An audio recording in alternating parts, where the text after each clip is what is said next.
Donc, depuis tout à l'heure, on parle de l'approche centrée patient. L'idée, c'est qu'on va se pencher un petit peu plus sur quelque chose qui nous paraît évident, qui est d'écouter le patient. Comment dire ? Il y a des fois, on a l'impression qu'on est en train d'écouter, mais eux, ils n'ont pas forcément l'impression qu'on les écoute. Alors, ça peut paraître un petit peu bizarre dit comme ça, mais c'est souvent le ressenti qu'ont certaines personnes. Il ne suffit pas forcément d'écouter pour que la personne se sente écoutée. Donc là, avec l'écoute active ou l'écoute réflexive, on va rentrer dans ce genre de nuances qui sont en fait des éléments clés qui fabriquent, qui forgent le relationnel qu'on a avec nos patients en cabinet. Et pourquoi c'est important en podo ? C'est que nous, on n'a pas forcément accès à nos patients de manière régulière. Donc on est un petit peu obligé d'être stratège sur le peu de temps qu'on a avec eux. Alors, l'anamnèse, qu'est-ce que c'est ? Si on s'en tient au petit Robert, alors c'est un dérivé du grec ancien anamnésis, ça fait toujours un petit peu classe, vous pouvez le sortir en société. Ça s'oppose à l'anamnèse, à l'amnésie, bien sûr, pardon. Donc c'est le fait de ne pas se souvenir, et donc c'est l'action de rappeler à la mémoire. C'est beau, hein ? Alors pourquoi nous, les soignants, on aurait besoin que nos patients se rappellent à leur propre mémoire ? Pour plusieurs raisons qui paraissent évidentes comme ça. En fait, quand des êtres humains ils ont mal, quand ils rentrent en âge, quand des fois ils ont mal et que du coup ils sont un petit peu anxieux parce qu'ils comprennent pas trop ce qui leur arrive ou qu'ils sont stressés, en fonction du milieu social dans lequel ils vivent, et puis aussi nous, en fonction de leur histoire et des interactions avec les différentes personnes donc soignants qu'ils ont rencontrés sur leur chemin, tout ça, c'est des choses qui peuvent altérer en fait les souvenirs qu'ils ont. Donc les 4 premiers critères sont plus, on va dire que c'est un peu chez monsieur et madame tout le monde, c'est un petit peu les mêmes évolutions. Et puis les discours divergents, c'est plus du cas par cas, c'est-à-dire que ça vaut le coup, quand on a un patient en face de soi, de lui demander qu'est-ce qu'il a compris de ce que lui est arrivé et de ce que les autres soignants lui ont dit, pour éviter, nous, en tant que soignants, de répéter les mêmes erreurs ou alors d'aggraver des situations. On a besoin de savoir qu'est-ce qui se passe dans la tête du patient avant de commencer à converser avec lui. Si on continue dans la définition, en fait, du coup, ça désigne l'anamnèse, le processus qui permet aux soignants de reconstituer l'historique médical du patient à l'aide des souvenirs du patient, et parfois, il y a besoin d'un entourage. Ça, c'est une chose, c'est-à-dire que des fois, si on a l'impression que le patient, il raconte un peu des cracks ou s'il a du mal à se souvenir, c'est pas qu'il fait exprès ou c'est pas que c'est un mytho, c'est juste que c'est normal. C'est pas forcément évident quand on a mal, et encore plus quand on a mal depuis longtemps, de se souvenir de exactement ce qui se passe et de comment ça se déclenche, etc. Des fois, c'est un peu vague et flou dans la tête des patients, vous en êtes sûrement rendu compte. Et donc, en fait, faciliter un patient à verbaliser ce qui lui arrive, ses inquiétudes, ses attentes, c'est la première étape de ce qu'on appelle l'approche centrée patient, donc qui se base sur l'expérience patient. L'idée, c'est que les patients, ils ont une certaine expérience de leur douleur et de ce qui leur arrive, qui s'appelle l'expérience patient, et nous, on a une certaine expérience de ce qu'on a appris en formation initiale, en formation continue, et de ce qu'on vit tous les jours au cabinet, et ça, c'est l'expérience soignant. Donc l'idée, c'est de faire une espèce de match entre les deux pour arriver plus vite et plus efficacement à un traitement qui corresponde au patient déjà, et donc du coup, qui ait plus de chances d'aboutir. Si on continue dans la définition, on arrive sur quelque chose d'un peu plus psychanalytique qui serait le retour à la mémoire du passé vécu et oublié ou refoulé. Alors, oui et non, c'est-à-dire que cette notion de refoulé, on arrive dans quelque chose qui est un petit peu sensible chez les soignants, c'est-à-dire que nous, les podologues, les patients n'arrivent pas forcément pour qu'on leur parle, si vous voulez, de choses qu'ils n'ont pas forcément envie d'aborder avec nous. Donc j'ai un collègue qui s'appelle Théo Chaumeil qui parle de ça très bien. Il associe, pour métaphoriser les choses, les patients à des maisons, c'est-à-dire que une maison, en fait, on rentre dans les pièces qui sont déjà ouvertes, on rentre poliment dans les pièces qui sont entrouvertes, et les pièces qui sont fermées avec une porte fermée, on rentre pas dedans, on met pas un coup de pied dedans. Donc les portes ouvertes de la maison, c'est souvent les éléments que le patient va verbaliser assez spontanément, assez facilement.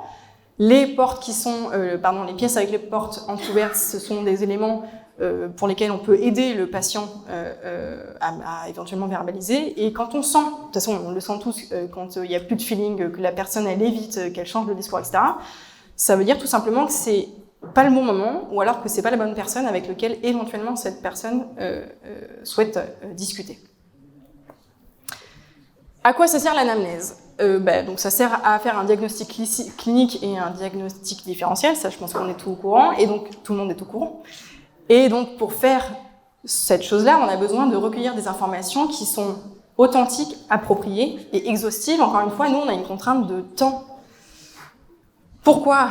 Pour faire un triage, donc pour savoir est-ce qu'on peut s'occuper solo de cette patho, de la patho que présente le patient, est-ce qu'il faut référer, ça serait plutôt le cas des drapeaux rouges, et ensuite, s'il faut travailler en pluripro, vers quel type de professionnel on s'oriente. Et vous voyez qu'on commence à rebondir sur des notions qu'on a vues ce matin.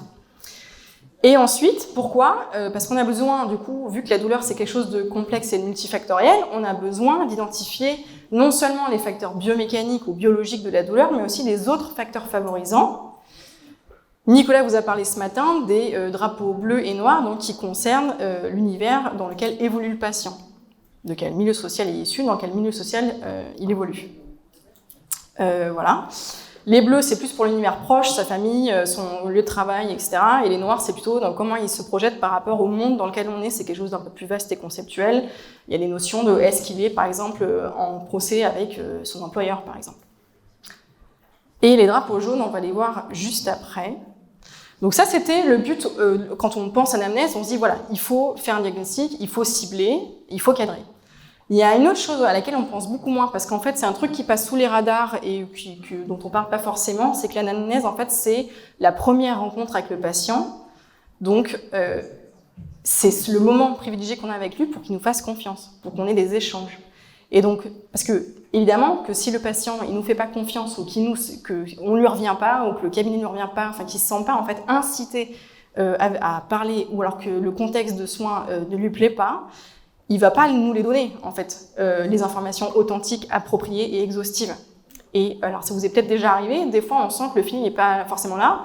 Et nous, en tant que soignants, on peut commencer à se mettre une espèce de pression en se disant « il faut que je diagnostique », donc on va commencer à nous se raconter une histoire, et c'est là où on risque de faire ce qu'on appelle un effet de tunnelisation, c'est-à-dire qu'on risque de complètement partir à côté de la plaque. Pourquoi c'est dommage ça ? C'est parce que là, on fait des erreurs de diagnostic et donc, en tant que soignant, on peut contribuer à des errances thérapeutiques et des pertes de chance pour des patients. Pourquoi c'est important pour les podos, nous, de pas faire ça ? C'est qu'en fait, les patients, quand ils arrivent chez nous, la plupart du temps, ils sont déjà plus ou moins en errance thérapeutique. On n'est pas la première roue du carrosse, quoi. Je dirais qu'on est dans la famille des rééducateurs, on est ceux qui s'occupent quand même pas mal de la douleur persistante, donc on est d'entrée de jeu confronté à une douleur qui est multifactorielle. On a la chance de pouvoir faire des appareillages qui adressent sur le quotidien de la personne ou son activité sportive ou un contexte particulier les facteurs mécaniques de la douleur, mais les facteurs psychosociaux, c'est encore quelque chose qui est relativement nouveau en fait dans la prise en charge de la douleur en podologie. Voilà. Donc, vigilance lors de l'anamnèse. Ah oui, les effets de tunnelisation, évidemment, nous aussi, on est humains, donc on a plus de chances de partir à côté de la plaque quand on est fatigué ou stressé aussi. C'est des choses qui arrivent, hein, on se rend compte des fois. Et qu'une fois qu'on y est, c'est difficile des fois de pédaler, de faire machine arrière, et le patient, on sent bien qu'il y a moins d'alliance thérapeutique, il est moins avec nous, quoi. Donc, l'anamnèse, comme je le disais, c'est le début des échanges verbaux avec le patient. Et quand on commence à poser des questions, ce qu'il faut bien prendre en compte, c'est que, évidemment, la manière dont on les pose et le contexte dans lequel elles sont posées, ça conditionne les réponses. Évidemment qu'un patient, il peut avoir, s'il nous trouve sympa et attentionné, il va peut-être plus avoir envie d'être sympa avec nous et il va répondre oui, oui, et on aura l'impression qu'il va plus faire ce qu'il nous dit, alors qu'en vrai, il ne le fait pas forcément. Des fois, il y a des patients qui se braquent et on se dit « Oh mon Dieu, qu'est-ce que j'ai fait ?» Puis en fait, non, tout va bien. Donc voilà, c'est vraiment cette notion de se dire que c'est pas évident de rester neutre par rapport à un patient. Et donc l'idée, c'est qu'on va avoir ensemble des outils qui permettent de apporter une dimension un petit peu plus professionnelle à la manière dont on va réfléchir, à comment on pose ces questions, lesquelles on choisit, et comment on les concrétise, c'est-à-dire quel type de mots on va utiliser, quel type d'intonation on va utiliser, quel rythme on met dans la voix, et comment on utilise notre langage corporel, le langage du corps. Parce qu'en fait, les patients, ils nous scannent, hein. Ils voient les expressions sur notre visage, ils entendent les intonations dans notre voix, et ils voient un petit peu comment on se débrouille en consultation, et ils interprètent ça. En même temps que nous, on est en train de les juger, eux, ils nous jugent aussi, il ne faut pas l'oublier. Donc, on retombe sur cette notion de construire la relation avec le patient. Pourquoi c'est intéressant ? Parce que ça permet de faciliter une consultation où il y a un respect et une compréhension mutuelle, et c'est les fondements de l'alliance thérapeutique dont vous avez déjà entendu parler ce matin. Alors, on va rentrer dans le vif du sujet, les questions fermées. Donc, c'est des questions qui facilitent une réponse par oui, non, ou une information précise, évidemment qu'on en a besoin, parce que ça permet d'évaluer, alors en particulier l'aspect biomédical des douleurs, mais aussi de canaliser un petit peu le discours de manière tout à fait respectueuse et sans même des fois que la personne s'en rende compte. Donc des questions typiques que vous posez déjà, c'est avez-vous une maladie connue? Y a-t-il des antécédents traumatiques concernant X partie de votre pied ou de votre membre inférieur? Qu'est-ce que vous faites dans la vie? Et puis éventuellement, quand on rentre avec des populations ciblées, pourquoi pas des sportifs, on peut leur demander, pensez-vous que votre foulée elle est rasante ou rebondissante? On va dire que c'est une question mi-fermée, on donne le choix, mais on cadre un petit peu le choix. Voilà. Ça peut aider quand les patients ne savent pas du tout. Ils se disent, je sais pas, j'en sais rien, c'est vous le professionnel. On peut continuer en se disant, du coup, c'est intéressant, est-ce que vous pensez qu'elle est rasante ou plutôt rebondissante? Comment ça se passe quand vous courez, etc. Là où ça devient un petit peu plus piège, et on le fait, évidemment qu'on on le fait tous sans trop s'en rendre compte, toujours bien intentionné, on est tous bien intentionnés, bien évidemment, c'est quand peut-être on fait d'un calage ou on fait de la thérapie manuelle et on va commencer à dire, et là ça fait mal, et là ça fait mal, et là ça fait mal. Bon, la personne, peut-être qu'au bout d'un moment, elle va dire oui, non, oui, et puis après, elle a envie que ça avance, elle va dire oui, oui, non, et puis voilà. Et en fait, là, on risque de passer à côté peut-être d'une information qui est authentique. Donc, on peut commencer à glisser gentiment. Même chose quand on fait des calages, et là, c'est plus stable, non? Alors, évidemment que peut-être, encore une fois, je fais des scénarios catastrophes où la personne ne va pas forcément nous dire ce qu'elle pense, mais évidemment qu'on peut tout à fait poser cette question, et là, c'est plus stable, on voit que c'est plus stable, la personne est déjà convaincue, elle va dire, ouais, carrément, ça va mieux, quoi, voilà. Dans ce contexte-là, il n'y a aucun problème. Maintenant, si on voit que la personne, elle est comme ça, elle galère, que nous, on se demande qu'est-ce qu'on va bien pouvoir faire, et qu'on demande, et là, c'est plus stable, hein, là, évidemment qu'on est en train d'orienter la réponse. L'autre type de questions, ce sont les questions ouvertes. Elles créent une atmosphère qui incite du coup la verbalisation de l'expérience du patient et ça lui permet de créer un espace d'écoute, de se sentir invité à donner des précisions, des remarques, des nuances ou même de poser des questions. Ça peut paraître tout con comme ça, mais en fait, nous, il faut se rappeler qu'on a un statut social un peu... on est soignant, quoi. Des fois, on met des blouses et tout. Et pour certains patients, c'est pas évident de remettre en question l'autorité du soignant et donc de poser des questions. Donc ils préfèrent des fois poser les questions sur les forums ou entre eux plutôt qu'à nous. C'est un petit peu dommage. Ces questions-là, elles commencent par souvent en quoi, comment, qu'est-ce que, voilà. C'est des exemples, mais je suis sûre que vous allez en trouver plein. Pourquoi j'ai mis une énorme croix rouge sur pourquoi? À votre avis? Bon, je vais vous donner la réponse. Parce que pourquoi, c'est une forme de jugement. Mais pourquoi vous avez traîné pour venir me voir? Mais pourquoi vous faites ça dans votre entraînement? En fait, pourquoi, à la limite, c'est pas notre problème. En fait, le patient, il fait bien comme il peut, en fonction du temps qu'il a, des ressources qu'il a. Nous, ce qu'on veut savoir, c'est comment il gère, et c'est ça qu'on va prendre en considération. Pourquoi il le fait déjà? Maintenant, ce qu'il fait, c'est on veut savoir exactement, et qu'est-ce qu'on en fait ensuite. Donc, pour revenir sur les questions qu'on a évoquées tout à l'heure, quand on dit « pourriez-vous me décrire votre foulée ?» on pourrait demander « à quoi ressemble votre foulée ?» C'est plus ouvert, ça laisse un peu plus de place à la créativité du patient. Il va utiliser des mots auxquels on n'aurait pas forcément pensé. Et d'ailleurs, on se rend compte qu'on a des patients qui, parmi eux, il y en a qui sont quand même sacrément des gros brouillards, et en fait, ça nous aide de savoir comment ils se débrouillent eux, parce que c'est pas si bête, parce qu'ils se basent sur leurs propres expériences. Et ensuite, on peut, évidemment, si la personne, elle sait pas trop, on peut la guider un petit peu, et commencer à donner des mots qui, certainement, vont lui parler. Donc pour les sportifs, par exemple, on peut utiliser certains types de jargon en particulier. Pour des questions sur la douleur, au lieu de dire « et là, ça fait mal », on pourrait dire « et là, comment vous êtes ?» Ou alors « quelles sont vos sensations ?» Alors, ça peut paraître peut-être vague et flou, peut-être qu'on peut avoir un milieu, mais c'est pour vous donner des exemples. Et pour la stabilité, on pourrait, au lieu de demander « et là, c'est plus stable », non? On pourrait peut-être un peu plus cibler en disant « et là, niveau stabilité, qu'est-ce que ça donne ?» La personne ne peut pas répondre par oui ou non. Elle va dire « ah ouais, je me sens mieux, moins bien » ou « j'ai l'impression que comme si c'est mieux, comme ça c'est mieux ». Et donc là, on rentre dans une espèce d'échange verbal qui permet un partenariat et qui permet de déboucher sur l'optimisation de la personnalisation, de la prise en charge du facteur mécanique de la douleur. Vous savez, quand on fait des semelles, il y a plein de façons de les faire. C'est sympa quand le patient participe. Les questions ouvertes, ça sert à quoi autrement? Ça sert à aborder ces fameux drapeaux jaunes. Donc, on peut aller explorer les attentes du patient. On peut y aller franco. Donc, si la personne elle commence à parler de plein de trucs, on peut recibler en disant « mais qu'est-ce que vous attendez de la consultation? Qu'est-ce que vous attendez du traitement ?»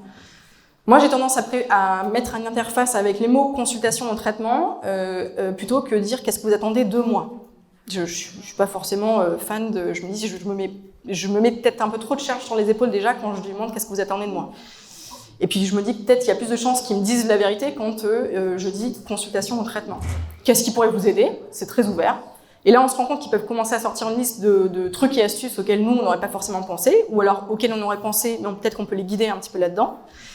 Comment pensez-vous que votre douleur ou votre symptôme va évoluer? Ça, c'est on commence à projeter dans le futur. Pourquoi c'est intéressant de savoir ça? Parce qu'on se rend compte que la manière dont une personne va se projeter avec la douleur, en fait, c'est un prédictif de l'évolution de cette douleur. Tous les drapeaux jaunes qu'on va voir là sont des facteurs psychosociaux donc, qui sont étudiés depuis belle lurette et qui sont prédictifs de l'intensité et de la durée de la douleur. Donc, c'est des risques de passage à la chronicité aussi. Les croyances, donc qu'est-ce qu'ils pensent? Qu'est-ce que vous pensez que votre truc, c'est dû à quoi? Vous pensez que c'est dû à quoi? Et là, c'est pareil. Dans ce que va nous répondre la question, il y a des choses, c'est pas toute la vérité, mais c'est pas grave. Il y a des choses qui sont clairement contre-productives pour lui, et ça, on sait que c'est des choses peut-être qu'on va devoir reprendre. Et il y a des choses qui sont très positives et qui sont des accélérateurs du traitement. Ça, on sait qu'il va falloir valider et l'encourager à répéter ce type de comportement. Que vous a-t-on dit à propos de votre douleur, etc. Du coup, c'est très impersonnalisé, ça peut être les soignants, les proches, Internet, etc. On s'en fiche. Ce qu'on veut, c'est comment il a digéré tout ça, qu'est-ce qu'il fait de ces informations-là, quel impact ça a sur son quotidien. Et de la même manière, un petit peu similaire, qu'avez-vous compris de, etc. Stratégie d'adaptation. Quand il y a une douleur, on peut demander aussi comment vous gérez quand la douleur est là. Donc là, c'est pareil, on peut avoir tout un panel de réponses. On se rend compte qu'il y a des gens, ça les bloque complètement. Il y a des gens, ils font avec. Donc on passe de stratégies d'endurance à la douleur qui sont du coup plus prédominantes dans les classes sociales défavorisées à des stratégies d'évitement de la douleur qui sont peut-être, alors c'est une hypothèse vraiment perso, mais peut-être plus prégnantes dans des milieux plutôt favorisés où les gens font plus attention à eux. Qu'avez-vous essayé pour soulager? Même topo, ça donne des indices. Les inquiétudes, pensez-vous que quelque chose aurait été oublié? Parce qu'il y a un truc, nous, encore une fois, on a un cerveau humain qui a ses avantages et ses limites, on ne peut pas forcément penser à tout. Et des fois, quand on est dans une consultation, il y a des trucs, le patient est perdu, on se dit « Ah merde, j'aurais dû voir ça avec lui ». Donc le fait de demander, ça permet à la fois au patient de se sentir invité à dire « Ah, au fait, c'est vrai que j'aurais bien voulu qu'on parle de ci, de ça ». Et nous aussi, on se pose la question « Ah, est-ce que j'aurais pas oublié quelque chose pendant cette consultation ?» Ça, c'est un volet. Et l'autre volet des inquiétudes, c'est, si vous voulez, quand il y a des gens qui sont très anxieux à propos de leur douleur, ça peut vraiment être un frein à la reprise de l'activité physique. Et ça, on ne veut pas qu'ils arrêtent l'activité physique, puisque c'est un déterminant de la santé. Donc, quand on sent qu'il y a quelque chose qui bloque, dans un contexte d'alliance thérapeutique où le feeling il est cool, quoi, globalement, on pourrait se permettre de demander au pire, mais qu'est-ce qui arrive, quoi. Et là, la personne peut rendre, vous vous rendez compte, j'ai tellement mal, mais c'est que ça va casser. Et donc, on accède aux angoisses de la personne et on peut commencer effectivement là à cibler et à personnaliser l'éducation thérapeutique. Si on commence à faire de l'éducation thérapeutique sans savoir ce qui inquiète la personne, encore une fois, on peut risquer de perdre du temps, de l'énergie et de passer à côté de la plaque. Et donc, si on commence à expliquer quelque chose qui fait pas sens pour le patient en face, lui, de ça va le gonfler, il va pas forcément comprendre et ça va pas faire sens pour lui, donc on risque de passer pour quelqu'un d'un petit peu moins à l'écoute et moins professionnel, du coup.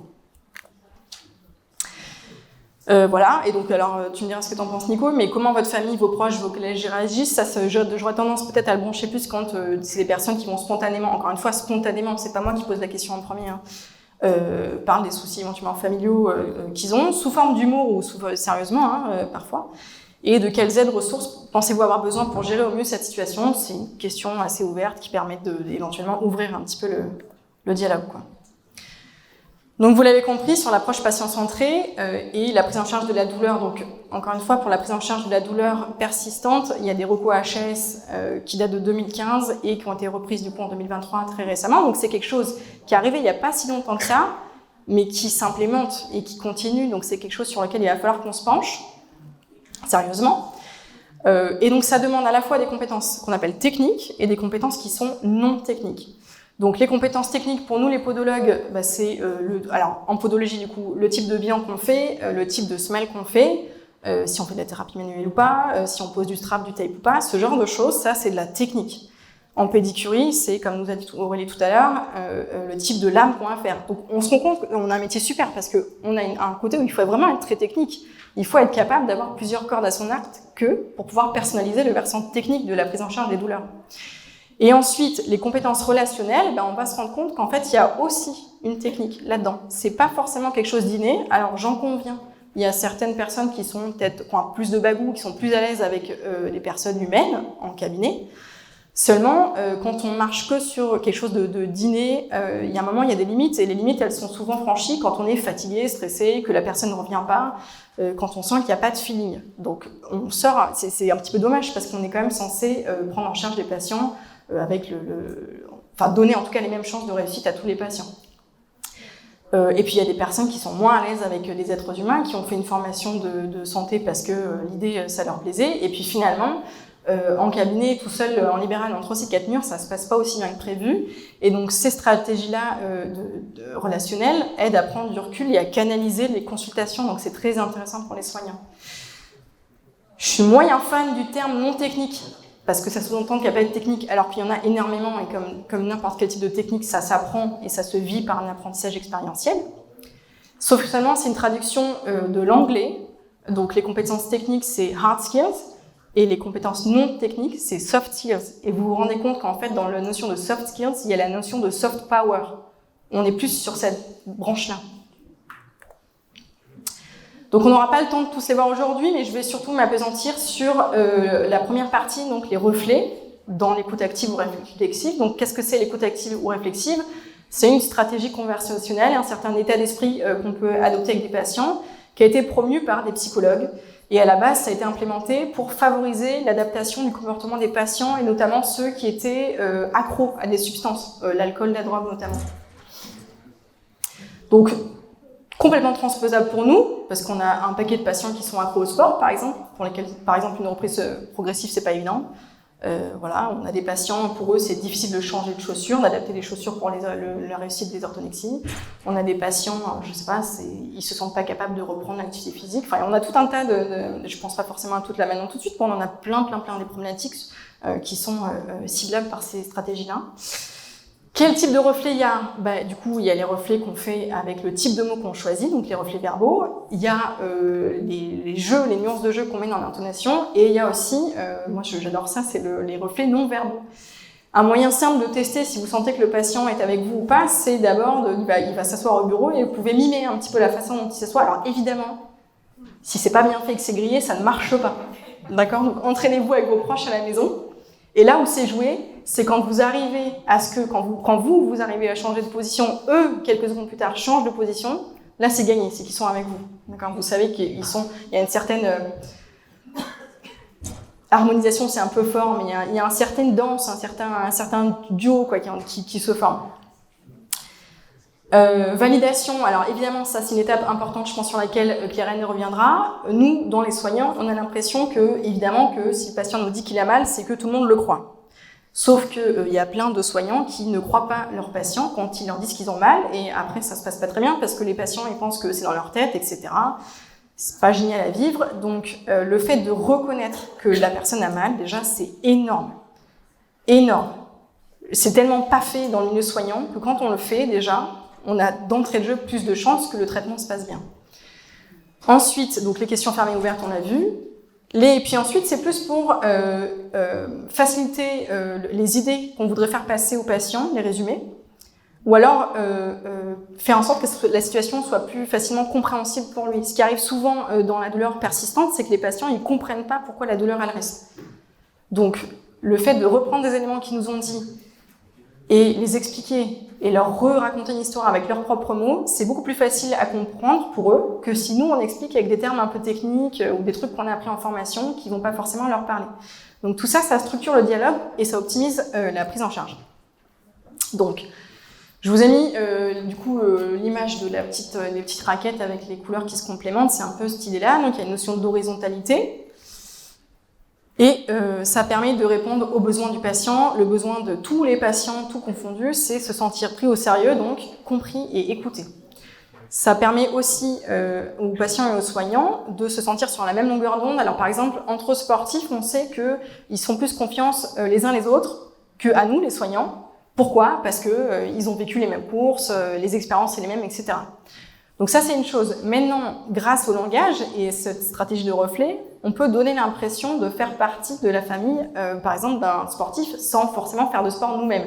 Alors évidemment, c'est recommandé d'avoir des notions techniques sur le sport quand même, parce que le reflet lui-même tout seul ne suffit pas forcément, mais ça rajoute cette sensation de sentir sur la même longueur d'onde.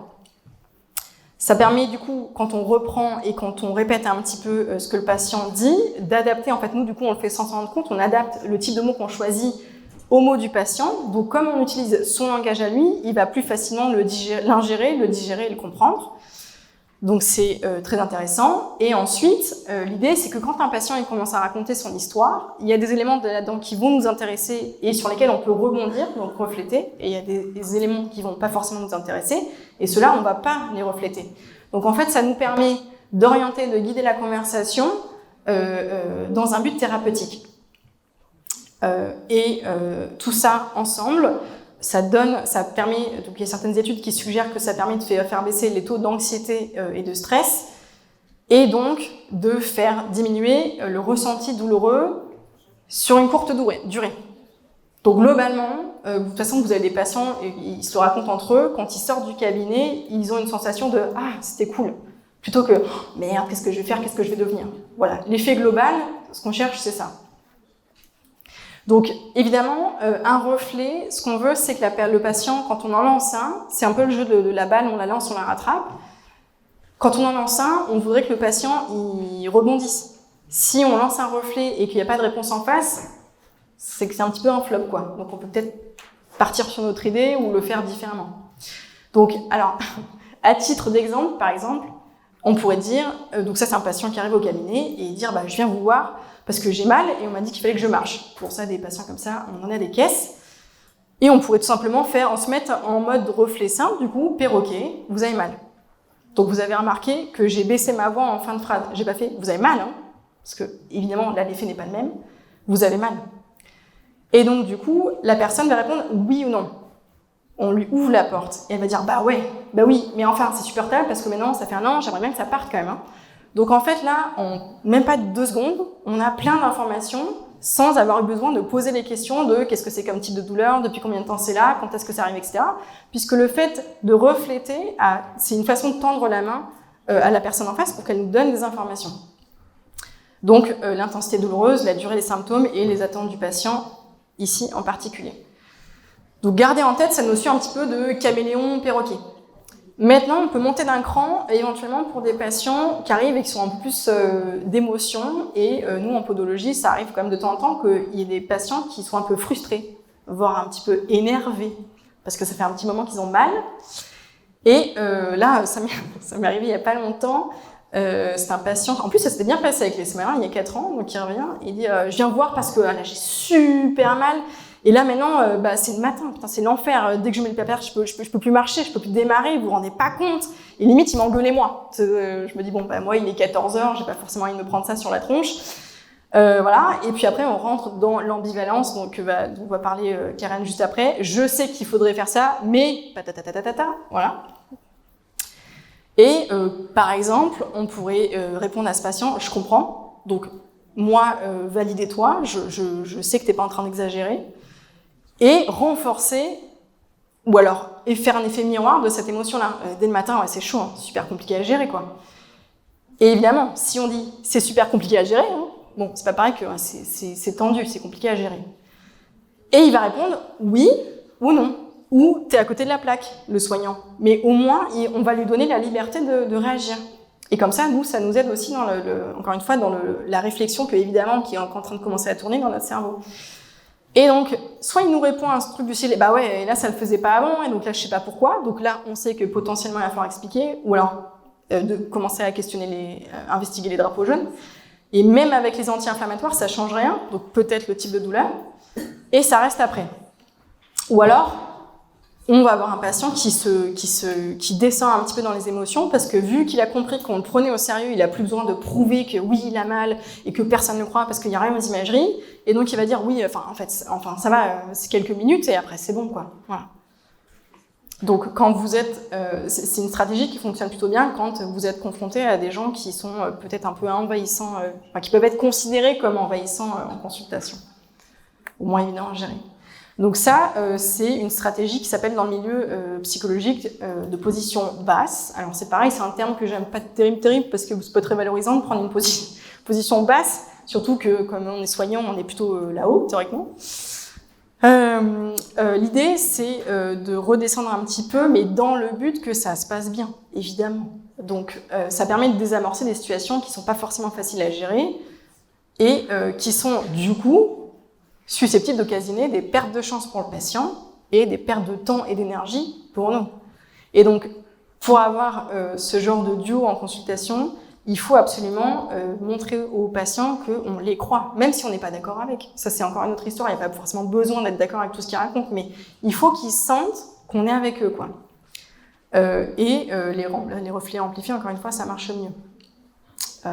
Pour amorcer une conclusion, donc si on devait resynthétiser un des fondamentaux de l'approche centrée patient, c'est qu'il y a différentes notions telles que le partenariat, donc cette notion d'établir un rapport d'égal à égal pour renforcer la collaboration. Le jugement, on peut s'en passer, vaut mieux essayer c'est une forme d'empathie en fait, d'essayer de comprendre ce qui se passe à l'autre et de garder une certaine forme de doute. L'optimisme, évidemment que quand on pense que ça va bien se passer, il y a plus de chances que ça se passe bien en vrai. C'est vraiment la magie de l'effet placebo. L'écoute, donc vous avez compris aujourd'hui que juste quand un patient parle, ne pas le couper et faire ou juste l'écouter, c'est pas forcément suffisant pour qu'il ait la sensation d'être écouté. Il y a besoin de le montrer. Et puis ensuite, évidemment, on est des professionnels de santé, donc il y a une certaine forme de cadre, et le cadre de l'approche centrée patient promeut le respect des patients et du consentement. Pourquoi je vous ai mis un petit cadre avec une danse? C'est une métaphore que j'aime bien. Donc le cadre, c'est pour faire un peu le cadre de la consultation, le cadre éthique dont parlait Kevin ce matin dans la vidéo, et la danse, si vous voulez, pour ceux qui pratiquent la danse à deux, et ça va leur parler. Pour ceux qui ne dansent pas, ils vont imaginer. Mais l'idée, c'est que quand on danse avec quelqu'un, il y a cette notion de synchronisation un petit peu qui s'effectue. Vaut mieux que il y a toujours une personne, évidemment qu'il y a toujours une personne qui guide vous les soignants, nous les soignants, on est experts dans notre domaine, donc quand un patient arrive en consultation, il a quand même l'attente qu'on le guide dans son parcours de soins. Donc on va être la personne qui guide dans le couple de la danse. Et le patient, lui, théoriquement, comme disait Nico ce matin, c'est qu'on attend qu'il suive. Sauf que c'est pas forcément évident de suivre. Donc c'est à la charge de celui qui guide de faire en sorte que le patient ait envie de suivre. Ça, c'est la notion d'alliance thérapeutique. Et puis après, quand on guide, on tire pas sur le bras, donc on force pas les gens à faire des trucs qu'ils n'ont pas envie de faire, et puis on leur marche pas sur les pieds, donc on évite de poser des questions auxquelles ils n'ont pas forcément envie de répondre. Voilà. Et, alors ça c'est très très drôle, je lisais une étude faite par des collègues podologues, donc néerlandais, qui ont la particularité aussi de s'occuper des chaussures orthopédiques en plus des semelles, sur cette notion de stratégie communicationnelle, et ils ont cité au début de leur introduction Dumbledore, comme quoi les scientifiques peuvent être fun aussi. Et Dumbledore, dans un bouquin, il a dit que les mots, selon lui, c'était notre plus inépuisable source de magie, qui pouvait être à la fois nocebo, donc ça veut dire infliger des blessures. Et alors là, c'est pas du flan, c'est-à-dire que les études sur l'effet nocebo et l'impact négatif que ça a sur les douleurs, c'est pareil, il y en a des caisses. L'effet nocebo, c'est quand on fait sentir nos patients coupables de faire ce qu'ils ont fait, qu'on les fait flipper, qu'on les fait regretter, qu'on les fait se sentir pas capables d'affronter éventuellement les traitements, la reprise qu'ils ont à faire, de l'activité physique par exemple. Comment ça se traduit? Par exemple, quand on peut-être typiquement, par exemple, les personnes qui font des imageries médicales qui disent « Oh là là, mais avec cette imagerie, mais comment vous faites ?» Voilà, ce genre de choses. Donc là, j'imagine que dans votre tête s'allume tout un tas de myriades de petits exemples, on y fait tous face. Et donc ça, on sait qu'il faut pas, donc ça c'est facile, on a compris. Maintenant, là où c'est un peu plus sournois, c'est que des fois, en voulant bien faire, on peut quand même avoir un effet nocebo. Donc, il faut se méfier un petit peu de nous-mêmes. Et donc, maintenant, on sait que quand on fait flipper les gens, ça induit des modifications dans leur cerveau. Donc, encore une fois, c'est pas que... alors, c'est dans la tête et pas dans la tête à la fois, quoi. C'est que, du coup, ça modifie l'activité des neurones. C'est quelque chose de puissant et c'est efficace. Enfin, on va dire que c'est destructeur sur le long terme. Il y a un proverbe qui dit pour un mot pas terrible donné, il en faut 5 positifs derrière. C'est un peu cette idée-là, c'est que quand quelqu'un est flippé, il s'en souvient longtemps. Par exemple, typiquement, quelqu'un s'y fait opérer d'un genou, le chirurgien peut lui dire bon bah et l'autre peut-être qu'il va falloir y passer. La personne, 20 ans après, elle se souvient, elle va dire ah bah oui, il me l'avait dit. Donc ça veut dire que pendant 20 ans, il a vécu dans la potentielle crainte qu'on lui opère de l'autre genou quand même. Ça fait une sacrée épée de Damoclès au-dessus de la tête. Et donc, pour terminer de citer Dumbledore, donc ça, c'est l'effet nocebo. On peut faire mal, mais quand même, on peut aussi faire du bien. Et donc, nos mots peuvent apporter remède. Et ça, c'est l'effet placebo. Donc, c'est vrai que dans la santé, on a tendance à minimiser ces effets-là. Oh, c'est que de l'effet placebo et l'effet nocebo. Mais c'est des choses dans lesquelles on est englobé, qui font partie du soin, qu'on le veuille ou non. Il y a toujours un effet placebo, quelque part, et il y a toujours un effet nocebo, quelque part. Donc, il faut absolument s'en saisir de ces effets-là, parce que quand c'est bien tourné, c'est nos meilleurs alliés. Pour finir, ceux qui veulent creuser plus loin, ils peuvent me suivre sur Instagram, la chaîne Chronique du Pied. Et je ne vous l'ai pas dit tout à l'heure, mais avec Fanny, on est formateur chez For Food Solutions, une formation qui s'appelle Modèle 3P. Donc on traite le bilan de la douleur neuropathique. Alex fait une partie mise à jour des connaissances sur la douleur. Et moi, ce que j'aime beaucoup faire, c'est des jeux de rôle. Donc les outils dont je vous ai parlé là tout à l'heure, on les pratique. On en discute et on les pratique. La biblio, pour ceux que ça intéresse. Merci de votre attention. Oui, je pense que la terminologie basse, elle vient du fait que c'est pas forcément bien accepté par certains types de soignants de devoir redescendre au niveau du patient, effectivement. C'est relatif à un repère de base, hein, on est vraiment d'accord. Souvenons-nous, il y a une période, en fait, on expliquait aux médecins qu'ils étaient supérieurs à leurs patients, comme si on était deux espèces d'êtres humains différentes, quoi. Donc, effectivement, il y a cette notion-là. Et en fait, là, on se casse les dents. Alors, c'est-à-dire que, c'est aussi culturel, c'est-à-dire que, ou je pense générationnel, il y a des patients, ça s'est toujours passé comme ça dans leur parcours de soins, on les a toujours mémorisés, on les a toujours pris dans la main, donc ils attendent ça. Donc à ce moment-là, pourquoi pas? Mais c'est vrai que, en fait, pourquoi il y a l'émergence de ce type d'approche, c'est que maintenant, en fait, l'accès au savoir, il est beaucoup plus facile. Donc, les patients, avant de venir nous voir en cabinet, ils ont lu des forums sur Internet, ils ont discuté entre eux. Et donc, en fait, si vous voulez, nous, les soignants, on est moins détenteurs de ce pouvoir-là qu'avant. Donc, on a intérêt à vouloir discuter avec eux et à redescendre un petit peu dans les rapports de pouvoir. Voilà, est-ce que j'ai répondu à la question? Donc, du coup, effectivement, Fanny, elle disait qu'il fallait être créatif et s'adapter ce matin avec les enfants. En fait, il faut le faire avec les enfants en particulier, mais avec tous les êtres humains qu'on a, de 0 à tous les âges, quoi. Et ça demande, c'est plus facile quand on a pratiqué ce genre d'outils. Donc, si vous voulez, il y a je vous ai mis un caméléon avec le chef d'orchestre, c'est vraiment cette image-là, c'est-à-dire qu'on guide le soin tout en faisant un caméléon. Quelqu'un qui va vouloir que je sois plus directive avec, je vais être plus directive, aucun problème. Quelqu'un qui a pas envie de tchatcher, je vais pas forcément tchatcher, je vais peut-être faire juste une modulation de symptômes ou alors répondre à ses attentes qui sont fais-moi ci, fais-moi ça, et la consultation elle va aller vite et ça sera très bien. Quelqu'un maintenant qui souhaite comprendre davantage ce qui lui arrive ou éventuellement aborder, je sais pas moi, qui pose un tas d'imagerie sur son bureau, peut-être que je vais lui demander par quoi vous voulez qu'on commence. Ou alors, quel examen vous voulez que je vous explique? Bon, c'est une façon de dire, je vais peut-être pas tous les faire, mais lequel est le plus important pour toi, dis-le-moi, et celui-là, on regarde ensemble. Voilà. Je crois que j'ai répondu à la question. Oui, c'est ça. Mais effectivement, c'est des mots, et c'est intéressant de comprendre ce qu'il y a derrière. Oui, tout à fait. C'est ça, l'expertise du patient, c'est ce qu'on appelle l'expérience patient. C'est lui qui a sa douleur, c'est lui qui a ses symptômes, c'est lui qui vit avec, donc c'est lui qui sait à peu près comment se débatouiller avec, plus ou moins. Et après, ce qui est intéressant de savoir pour nous, c'est les ressources qu'il a. Parce qu'en fait, il y a des patients qui sont plus à même en fonction de du milieu social dans lequel ils sont, du type de boulot qu'ils font, etc., du temps qu'ils ont. Donc, s'arrêter à « Ah ben c'est pas mon problème s'il fait pas les trucs » ou « Je lui dis de faire ça et il le fait pas, c'est son problème », c'est un peu dommage. Donc, il y a vraiment cette rencontre de l'expérience du soignant, de l'expérience du patient et des connaissances qui émergent du milieu scientifique. La pratique basée sur les preuves, c'est ça. C'est pas que la science, c'est le mélange des trois. Donc c'est quelque chose de très humaniste et centré sur le patient au final. Disons qu'encore une fois, on discute de la nuance. Oui, je dirais oui et non. Tu me diras réponse de Normand. Oui, dans le sens où le fait d'être positif, globalement, ça peut contribuer à rassurer le patient et à faire en sorte qu'il se mette aussi dans cet état d'esprit. Mais ça présuppose qu'il puisse le faire. Ce qui n'est pas forcément dit d'entrée de jeu. Et donc, l'étape de validation et d'effet miroir créé par le reflet là, dont j'ai parlé tout à l'heure, ça peut être une façon aussi, quand quelqu'un dit « Putain, c'est l'enfer, ça me saoule, etc. » En fait, on le fait entre nous, entre potes. Quand quelqu'un dit « Ouais, c'était chaud » et tu vas répondre « Ah ouais, chaud ». Voilà, ça, c'est un reflet simple. Donc, quel effet ça donne sur la personne qui vient de le dire? C'est qu'elle a l'impression d'être comprise puisqu'elle s'entend en écho.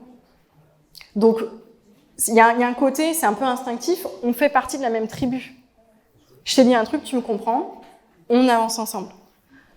Voilà. Et puis, pour aller plus vers le non, chez certaines personnes, le fait de pas s'entendre en écho, ça peut donner l'impression, encore une fois, qu'elles ne sont pas entendues. Et c'est des personnes, du coup, qui vont s'accrocher et s'attacher à faire en sorte qu'on les entende, donc elles vont boucler. Et des fois, même, elles vont amplifier. Elles vont se dire, mais oui, mais en fait, j'ai super mal. Mais tu comprends pas, je te dis que j'ai mal.